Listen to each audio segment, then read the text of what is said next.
Hare Krishna, Vaishnavas, mis reverencias a todos, Jai Shri Prabhupada. Bueno, bienvenidos. Aquí estamos comenzando nuestro festejo online del día de aparición de Srila Bhaktisiddhanta Sarasvati Thakur, que es el maestro espiritual de Srila Prabhupada, ¿sí?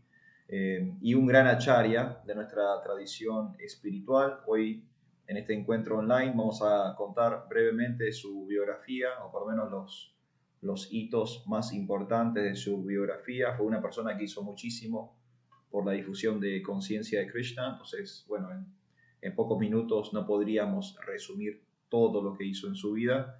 Tuvo una vida extraordinaria dedicado al servicio devocional. Pero bueno, hacemos un pequeño resumen hoy homenajeándolo en el día de su aparición. Y después, como siempre, si quieren dejar después alguna opinión de parte de ustedes, algún comentario, si ustedes también quieren decir alguna cosita, bueno, bienvenido sea, ¿sí? Así que para empezar esta biografía de su divina gracia, Srila Bhaktisiddhanta Sarasvati Thakur, les cuento que él nació en el año 1874, ¿sí? Fines del siglo XIX. Fue el séptimo de 14 hijos. Es el hijo de Bhaktivinoda Thakur, es el discípulo de Gaura Kishore Das Babaji y es el maestro espiritual de Srila Prabhupada. O sea que tuvo un padre ilustre, tuvo un maestro ilustre y tuvo un discípulo ilustre. Bhaktisiddhanta, ¿no?, cumple ahí con muchas cosas en su vida espiritual. Él nació como Bimala Pralad, ese fue su nombre de nacimiento. Nació en Jagannath Puri, en la ciudad sagrada de Jagannath Puri, que es la ciudad donde se origina el festival de Ratha Yatra, ¿sí? Es el festival que se hace todos los años alrededor del mundo, incluso también en Capital Federal, en Buenos Aires. Bueno, ese festival, su epicentro, su ciudad de origen, es Jagannath Puri. Y ahí nació Bhaktisiddhanta Sarasvati Thakur, como dije, hijo de Bhaktivinoda Thakur, séptimo hijo de 14 hijos que tuvo Bhaktivinoda Thakur. Eh, Algunas cosas interesantes que tienen que ver con el nacimiento de Bhaktisiddhanta. Ya Bhaktisiddhanta, desde que apareció en la tierra, ya daba señales de que iba a ser un ser extraordinario. Primero, previo a su concepción, su padre, Bhaktivinoda Thakur, había orado por él. O sea, había orado por un hijo que pudiera continuar con su labor espiritual, ¿sí? Bhaktivinoda Thakur era un gran intelectual de la época, es uno de los grandes filósofos que tiene la tradición del Bhakti Yoga y fue un autor prolífico, escribió muchísimos libros.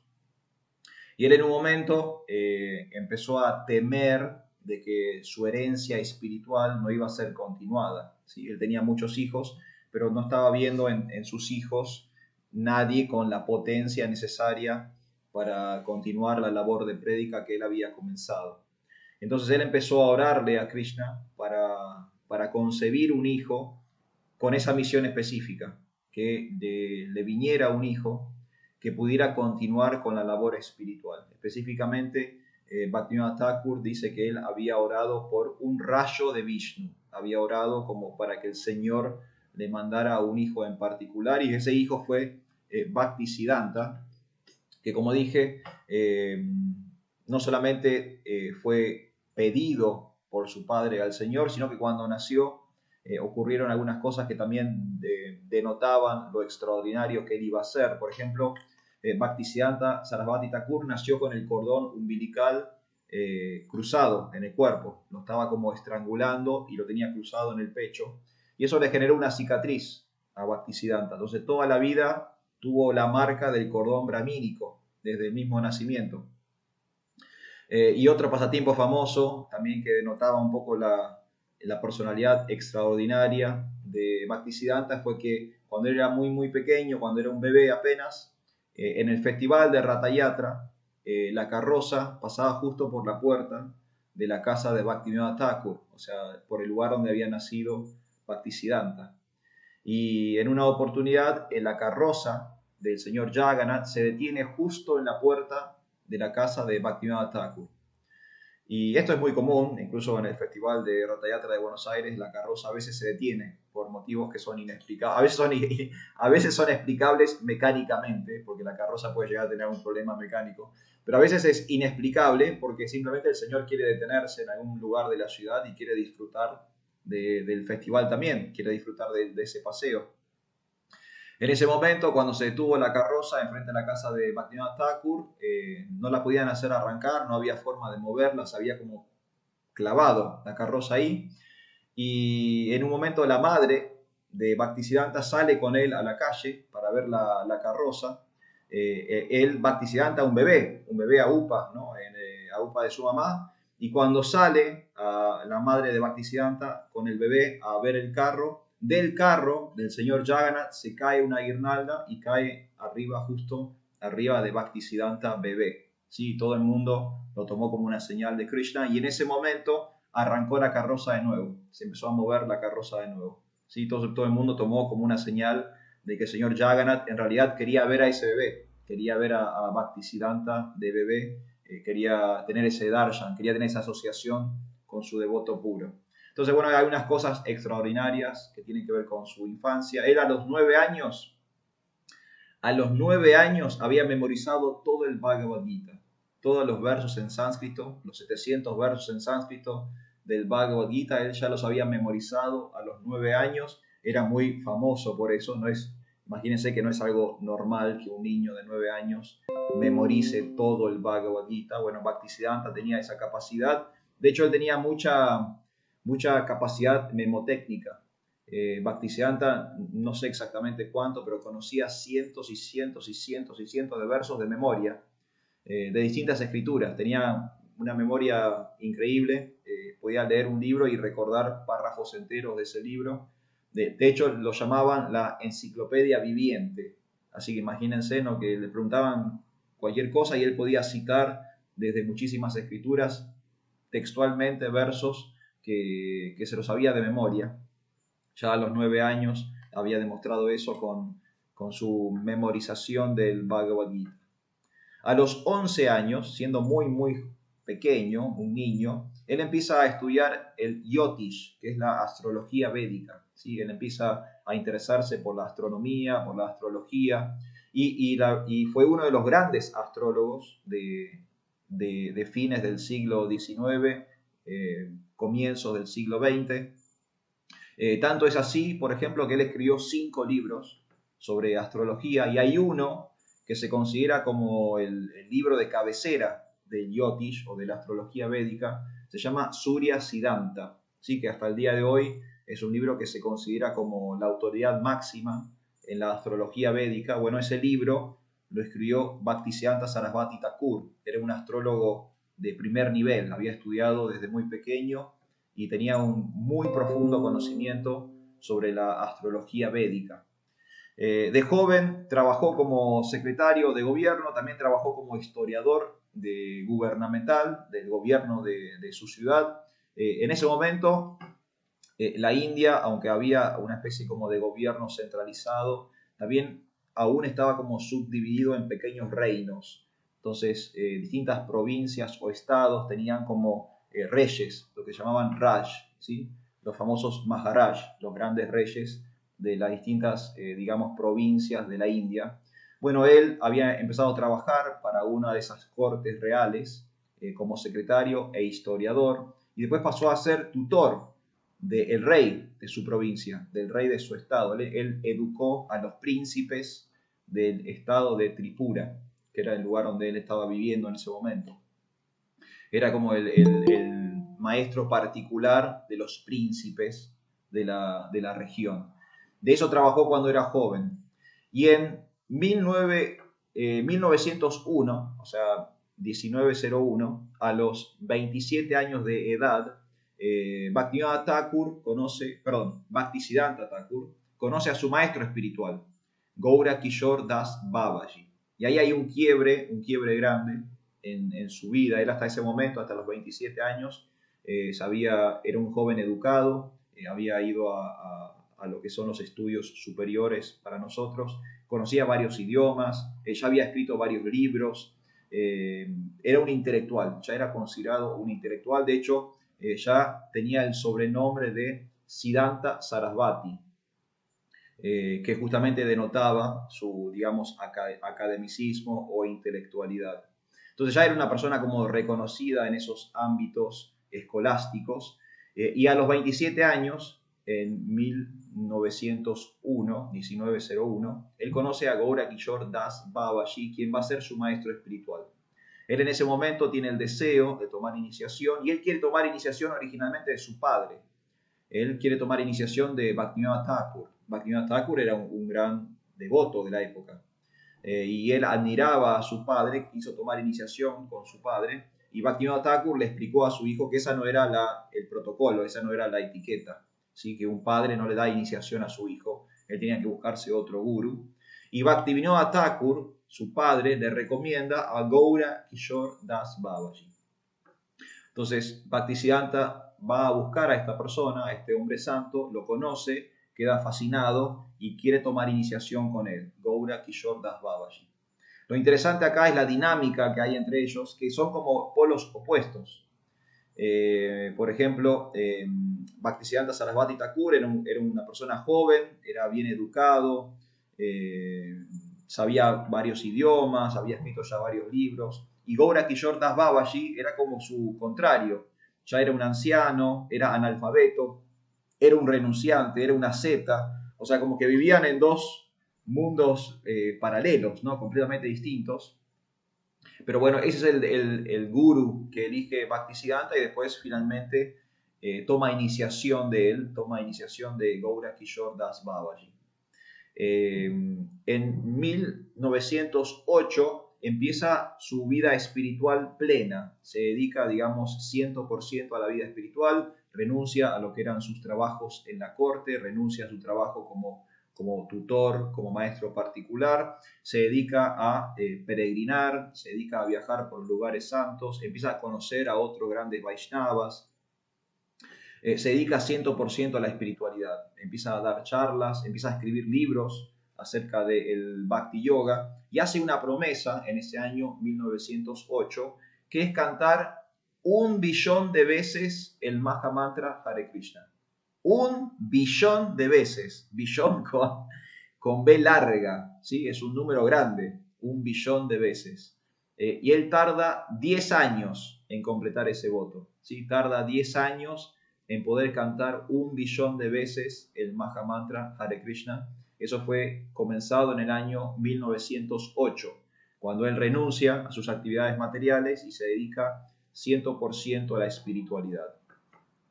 A los 44 años, en 1918, él toma sannyas, él acepta la orden de vida de renuncia. 44 años, aún era un joven, era un hombre muy joven, pero ya acepta la orden de vida de renuncia.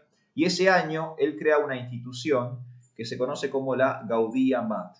Esta Gaudiya Math era un colectivo, era una reunión, una congregación grande de 64 templos en la India, ¿sí? 64 centros a lo largo de toda la India, una especie de red que él había creado a lo largo de toda la India, y no solamente con centros en la India, sino que también había centros en el exterior.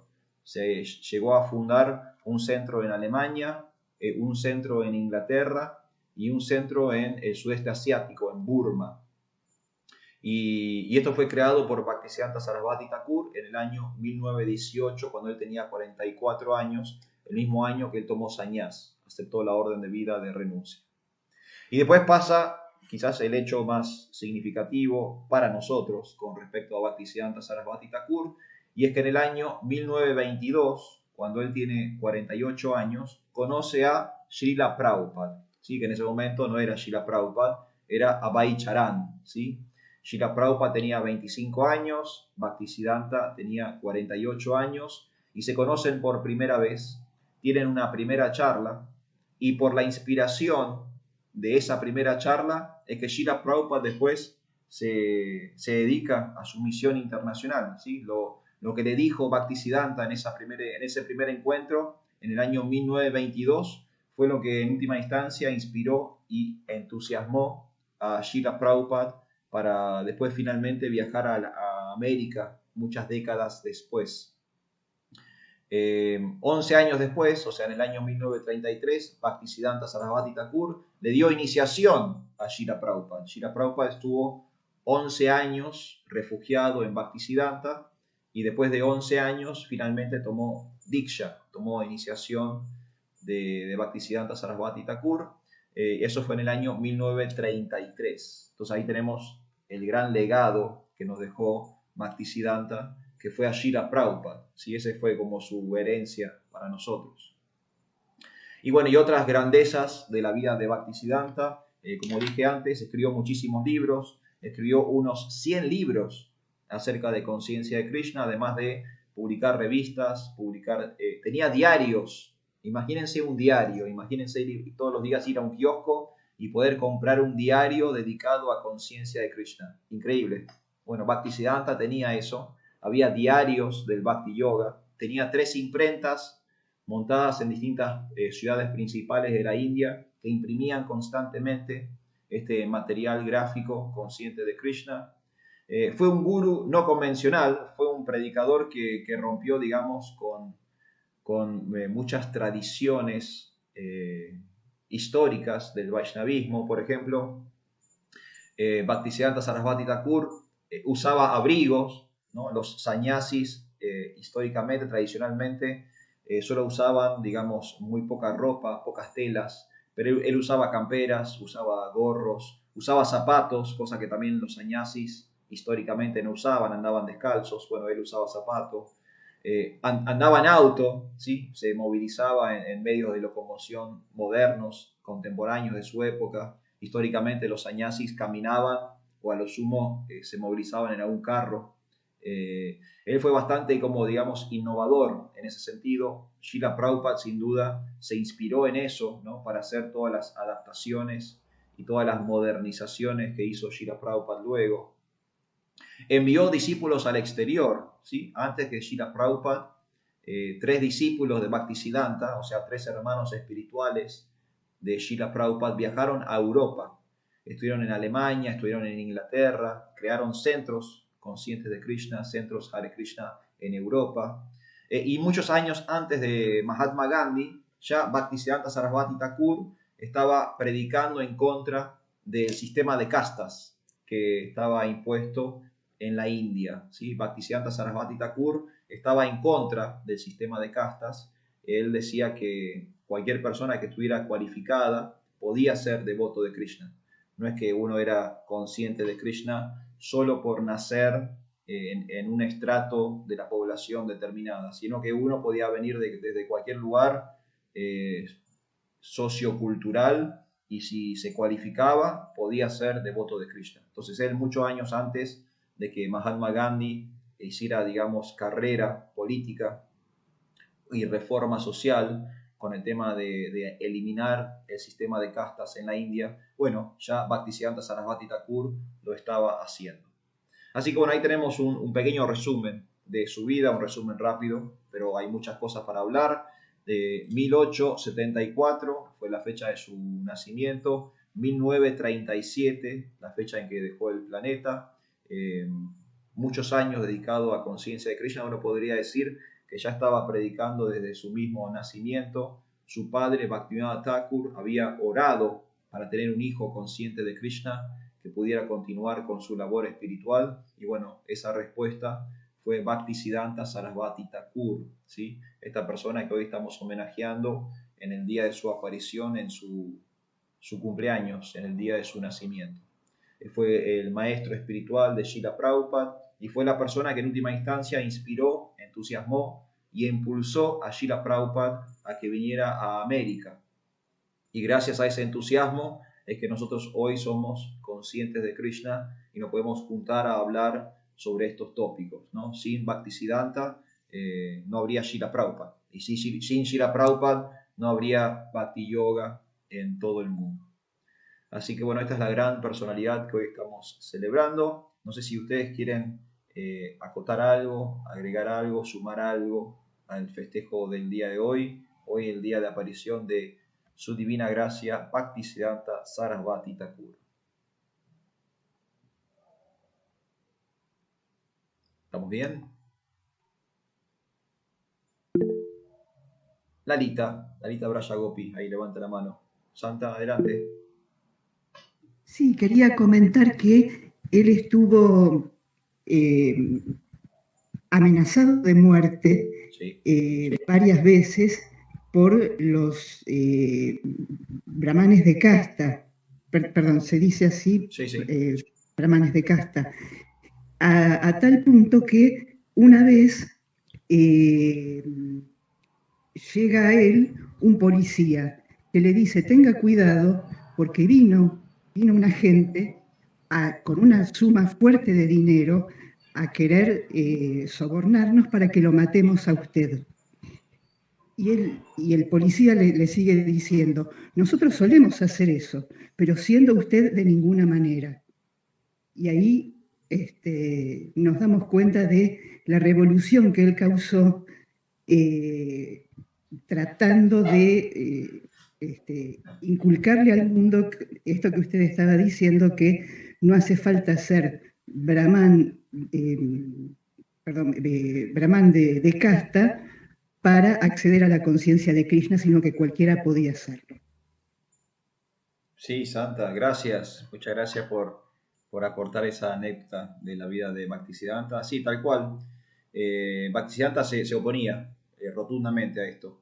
Estos brahmanas de casta se conocen también como smarta brahmanas, que significa que si uno nace en una familia determinada, ya se lo considera sacerdote de nacimiento, ¿no? Como que uno hereda un título familiar, ¿no? O uno hereda la ocupación de su padre.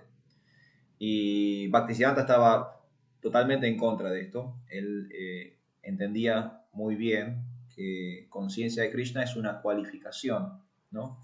Uno tiene que cualificarse en conciencia de Krishna, uno tiene que alcanzar cierto estándar, tiene que entender cierta filosofía, tiene que realizar ciertas prácticas o ciertos ejercicios espirituales. No es solo porque mi padre es devoto, yo automáticamente tengo que ser considerado un devoto. O mi padre es un sacerdote, entonces yo automáticamente soy considerado un sacerdote. Bhaktisiddhanta entendía que eso no era así y se oponía a eso. Y bueno, esa oposición tenía cierta resistencia, tanto es así que, como explica Lalita Brajagopi, muchas veces lo amenazaron de muerte a Bhaktisiddhanta Sarasvati Thakur. ¿Sí? Muchas veces eh, peligró su vida justamente por oponerse, digamos, a esta mafia, ¿no? Hay una especie como de mafia sacerdotal, una especie de mafia espiritual. Bueno, él desarticuló esas ideas y bueno, y recibió estas amenazas de muerte. Así que gracias, Madre Lalita, por esta anécdota muy buena para el día de hoy. Muchas gracias, Santa. Raúl Sergio, usted también tiene la manito ahí alzada, si quiere comentar algo.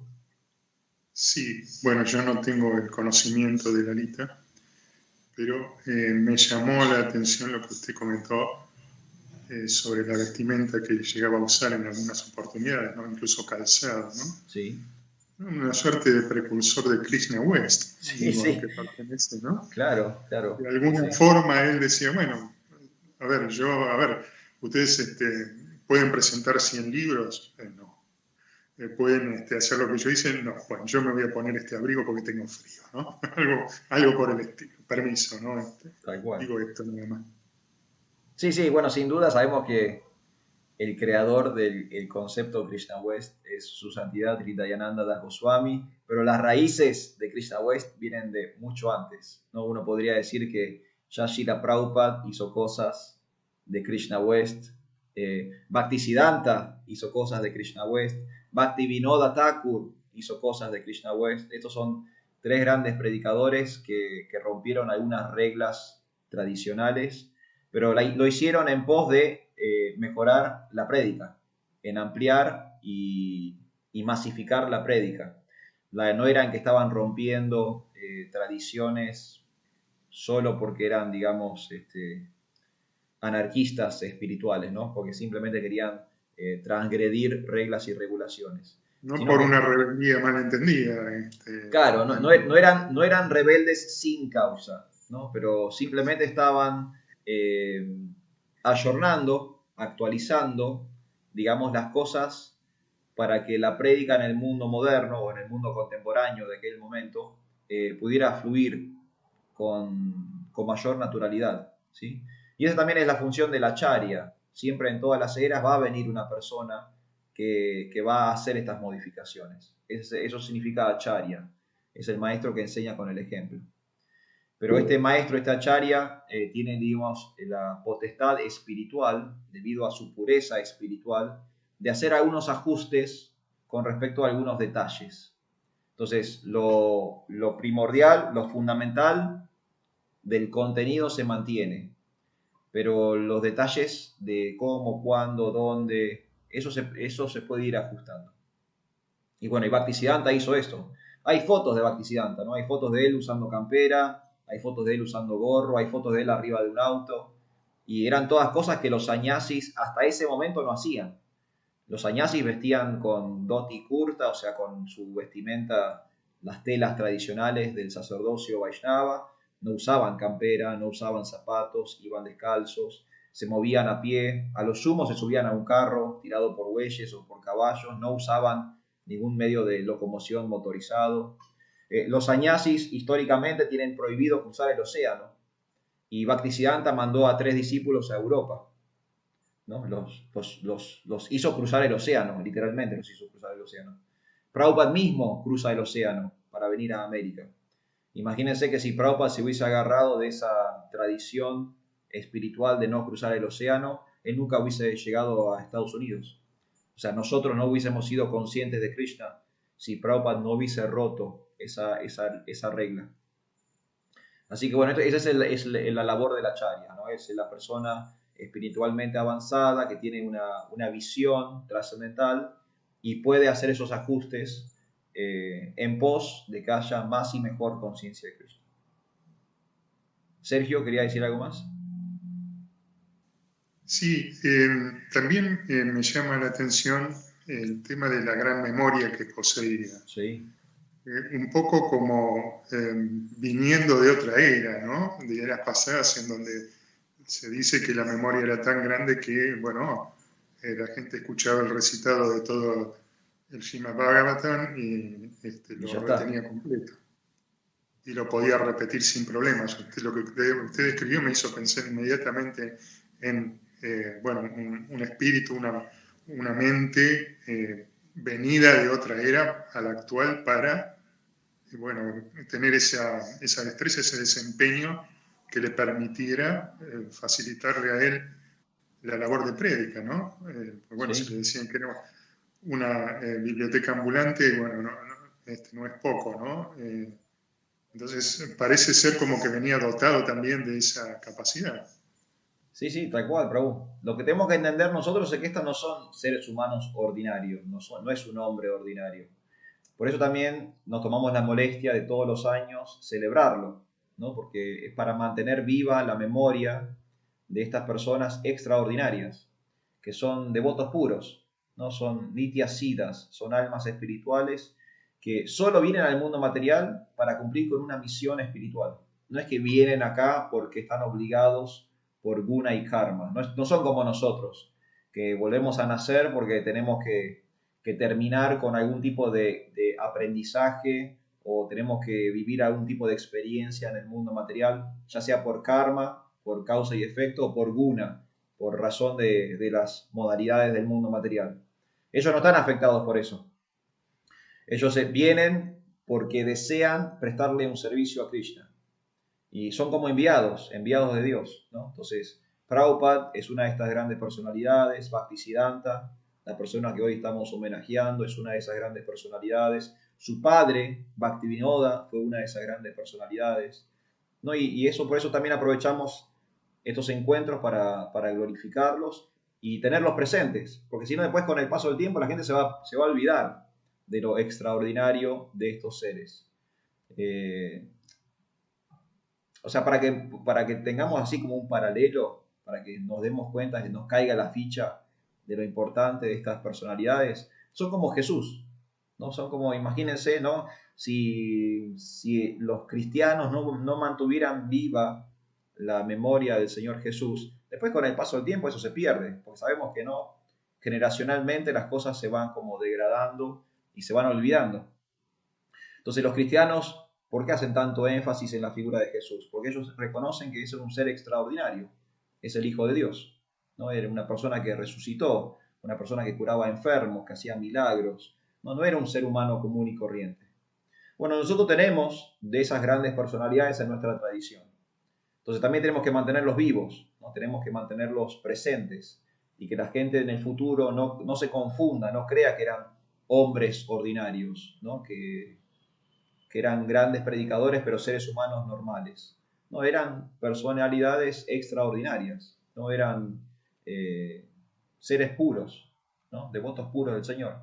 Entonces, también, Sergio, ¿no? Es muy bueno esto de poder resaltar esas cosas, ¿no? La memoria extraordinaria que tenía, ¿no? Todos esos dones que él tenía, porque eso nos enseña, nos muestra de que no es normal. Un niño a los 9 años no se acuerda de todo el Bhagavad Gita. Yo a los 9 años ni sabía que existía el Bhagavad Gita. Yo descubrí el Bhagavad Gita muchos años después. Entonces, pero él a los 9 años se sabía de memoria todos los versos en sánscrito del Bhagavad Gita. 700 versos, todo de memoria. Podía recitar todo el Bhagavad Gita del texto 1 al texto 700, de corrido de memoria. Increíble. No era una persona normal, era un ser extraordinario. Tal cual. Y venía con una misión, vino con la misión de compartir conciencia de Krishna. Fue la persona que también le abrió las puertas a Srila Prabhupada. Prabhupada muchas veces dice que todo el éxito que él tuvo en realidad se la debe a su maestro espiritual. Y si ustedes se fijan, las cosas, digamos, cruciales de la prédica de Srila Prabhupada son continuaciones de la prédica de Bhaktisiddhanta. Prabhupada hacía mucho énfasis en la distribución, la publicación y la distribución de literatura espiritual. Y eso también lo hacía Bhaktisiddhanta. Bhaktisiddhanta, como dije, ¿no? Llegó a tener 3 imprentas dedicadas exclusivamente a producir literatura espiritual. Bhaktisiddhanta le pidió a Srila Prabhupada que le predicara a las personas de habla inglesa. O sea, Srila Prabhupada terminó yendo a Norteamérica directamente para predicarle a los anglosajones. Entonces, 2 o 3 cosas claves de Srila Prabhupada en realidad se las debemos a Bhaktisiddhanta, que fue la persona que logró inspirar y entusiasmar a Srila Prabhupada para que hiciera esas cosas claves. Producir literatura espiritual, predicar en inglés, ¿no? Cosas que después a nosotros nos terminan beneficiando. Porque si esas cosas no hubiesen sucedido, nosotros, insisto, no seríamos conscientes de Krishna en este momento. Así que gracias, Sergio, muchas gracias. Gracias, Sergio, por supuesto, muchas gracias. Gracias. Acá vi que publicaron... acá veo. Leandro. Una cita del Bhagavad Gita. Muy bien, Leandro, muchas gracias. Los hombres comunes siguen los pasos de un gran hombre, sea cual fuere la acción que éste ejecute, y cualesquiera que sean las pautas que él establezca, mediante actos ejemplares, el mundo entero las sigue. Bhagavad Gita 3.21. Este es el verso que justamente habla del concepto de acharya, ¿no? Como hay un gran líder, una gran personalidad espiritual, que con su ejemplo, con su comportamiento, nos enseña cómo tenemos que hacer las cosas. Y es gracias a ese ser ejemplar, extraordinario, que se establecen esas pautas, ¿no? Y las personas siguen a una gran personalidad. Así que una de estas grandes personalidades era Bhaktisiddhanta Sarasvati Thakur. Bien, devotos, ¿alguna otra cosita que quisieran aportar o decir antes de cerrar el programa del día de hoy? Prabhu. Sí, adelante. Básicamente agradecerle por todos estos espacios que tenemos de asociación y de aprendizaje. Yo cuando vi que se iba a hablar de Bhaktisiddhanta Sarasvati Thakur dije, quiero estar en ese programa porque quiero saber, quiero conocer, quiero leer acerca de él también, porque es lo que usted está diciendo.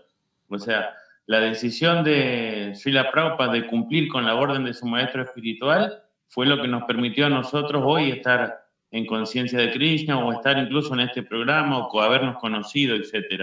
Claro. Pero a su vez, Srila Prabhupada tuvo la instrucción de su maestro espiritual y así por la sucesión discipular, obviamente.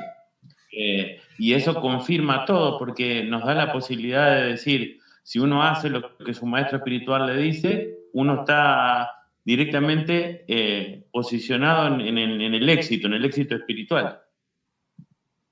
Sí, tal cual, Prabhu, es tal cual eso, tal cual eso.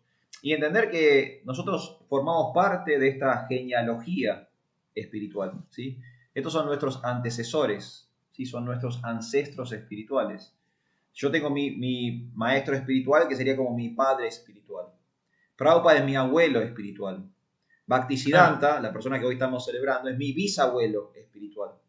Bhaktivinoda es mi tatarabuelo espiritual. Y así, es mi familia, esa es mi familia. Es mi árbol genealógico espiritual. Cuando yo entiendo ese concepto, esto es lo que explica Leandro, ¿no? Que formamos parte de una familia, formamos parte de un colectivo internacional, pero no solamente internacional, sino histórico, ¿no? En nuestro Parampara tiene 5.000 años de antigüedad. Y es toda una cadena de sucesión de maestros y discípulos, todo ese bagaje de información, todo ese caudal de conocimiento es nuestra herencia. Y estos son nuestros familiares, ¿no? Este es nuestro árbol genealógico. ¿No? Si tuviéramos que buscar en un álbum de fotos a nuestros ancestros espirituales, aparecerían estas personalidades, ¿no? Bhaktisiddhanta, Bhaktivinoda, Srila Prabhupada, ¿no? Son los pioneros de lo que hoy es el movimiento Hare Krishna en el mundo. Porque todos hicieron alguna colaboración para que Conciencia de Krishna fuera global, ¿no? Bhaktivinoda Thakur, él envió libros conscientes de Krishna por primera vez fuera de la India, ¿no? Él tradujo una biografía de Chaitanya Mahaprabhu al inglés y la mandó a Europa, la mandó a Norteamérica, la mandó a Australia. Por primera vez salía Conciencia de Krishna en formato de libro al exterior, fuera de la India. Bhaktisiddhanta Sarasvati Thakur envió discípulos fuera de la India, los mandó al sudeste asiático, los mandó a Europa a predicar directamente, ya no eran libros, ya era una persona que directamente iba y compartía conciencia de Krishna con otros. Y por último conocemos, ¿no? Bhaktivedanta Swami, Srila Prabhupada, que él viajó a Norteamérica y creó este movimiento internacional. Entonces, y esto es gracias a estas personalidades. Así que es tal cual lo que dice Leandro. Eso también es algo que tenemos que reconocer y de lo que nos tenemos que hacer cargo, de nuestra herencia espiritual. Que nosotros formamos parte de un linaje espiritual, de una tradición. No estamos perdidos en el universo, ¿no? Hay muchas personas que vinieron antes que nosotros y que nos dan esta herencia espiritual, para que ahora nosotros podamos hacer algo con eso. Gracias, Prabhu. Gracias, Leandro. Muchísimas gracias. Sergio, ¿usted también quería aportar algo más? Yo querría pechar algo más. A ver. Usted dijo libros y yo soy librero. Sí. Usted tuvo la misericordia de compartir 3 textos conmigo. Yo me voy a tomar la libertad en privado de pasarle cuáles eran esos títulos. Y si tiene algo más en PDF, yo le voy a quedar eternamente agradecido de que si me lo puede enviar también. Sí, ningún problema. De Bhaktisiddhanta en PDF creo que no tengo nada. Creo que no tengo nada de ningún libro de Bhaktisiddhanta. Sí tengo una biografía de Bhaktisiddhanta. Una biografía de él, pero en libro físico, no en PDF. Pero él escribió mucho material. Escribió artículos, escribió para revistas, escribió para diarios y escribió libros. Muchos libros espirituales y después también, como comentaba recién, escribió libros sobre astrología. Escribió 5 libros sobre astrología, uno que es muy famoso, Surya Siddhanta. Escribió libros sobre matemáticas. Él era un matemático también bastante destacado. Y escribió libros sobre matemáticas también. O sea, escribió libros espirituales y libros que no son netamente espirituales, pero que tienen que ver con su erudición, ¿no? Esto que decíamos antes, él le decían la enciclopedia viviente, así que imagínense, era un genio de su época, hablaba varios idiomas, administraba unipersonalmente una asociación con 64 centros alrededor del mundo. Imagínense, y en una época donde no había WhatsApp, no había fax, no había email, o sea, no había teléfono. O sea, era una administración por carta y tenía 64 centros en India y 3 centros en el exterior. Uno en Inglaterra, otro en Alemania y otro en Burma. Así que Era un genio, una persona que puede administrar una asociación internacional vía carta, es una persona muy afilada, ¿no? Una persona muy inteligente. Así que bueno, después si encuentro algo de Bhaktisiddhanta se lo mando, pero creo que no tengo, yo personalmente creo que no tengo nada, pero siempre se Bueno, puede encontrar algo. ¿cómo no buscaré si no por mi lado? Muchas gracias, Raúl. Hay que buscar. Bueno, Probus, ¿les parece bien? ¿Estamos bien? Como para ir concluyendo el día de hoy, este nuevo aniversario de la aparición de su divina gracia, Srila Bhaktisiddhanta Sarasvati Thakur, también conocido como Srila Prabhupada. Esto también es una aclaración que hay que hacer, porque quizás van a encontrar, si aprovechan el día de hoy para leer algo de Bhaktisiddhanta, van a encontrar que sus discípulos le decían a él Srila Prabhupada. Por ejemplo, Srila Prabhupada le decía Srila Prabhupada a Bhaktisiddhanta. De la misma forma que nosotros decimos Srila Prabhupada a Srila Prabhupada, a Bhaktivedanta Swami, bueno, Bhaktivedanta Swami le decía Srila Prabhupada a su maestro espiritual. Eso a veces puede crear confusión, pero se los explico porque si leen algo de Bhaktisiddhanta Sarasvati Thakur, van a encontrar que muchas veces se refieren a él como Srila Prabhupada. No se están refiriendo a Abhay Charan, ¿sí? A Bhaktivedanta Swami. Se están refiriendo a Bhaktisiddhanta Sarasvati Thakur. Prabhupada es un título honorífico para el guru, para los maestros espirituales. Lo que sucede es que en ISKCON, por una regulación propia de nuestra institución, ese título de Srila Prabhupada solo se le adjudica a Bhaktivedanta Swami.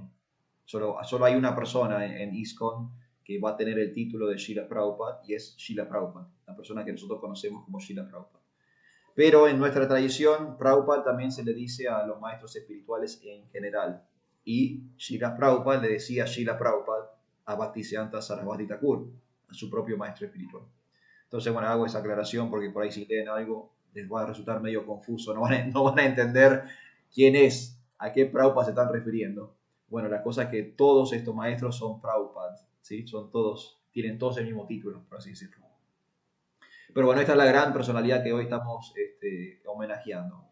Hay mucho material de él, si quieren chequear en YouTube, online, en internet, ¿sí? Van a poder leer citas de él, van a poder leer acerca de su biografía. Yo hice una biografía muy resumida del día de hoy, pero hay mucha más información sobre esta gran personalidad y bueno, aprovechen el resto del día para conocer un poco más acerca de él.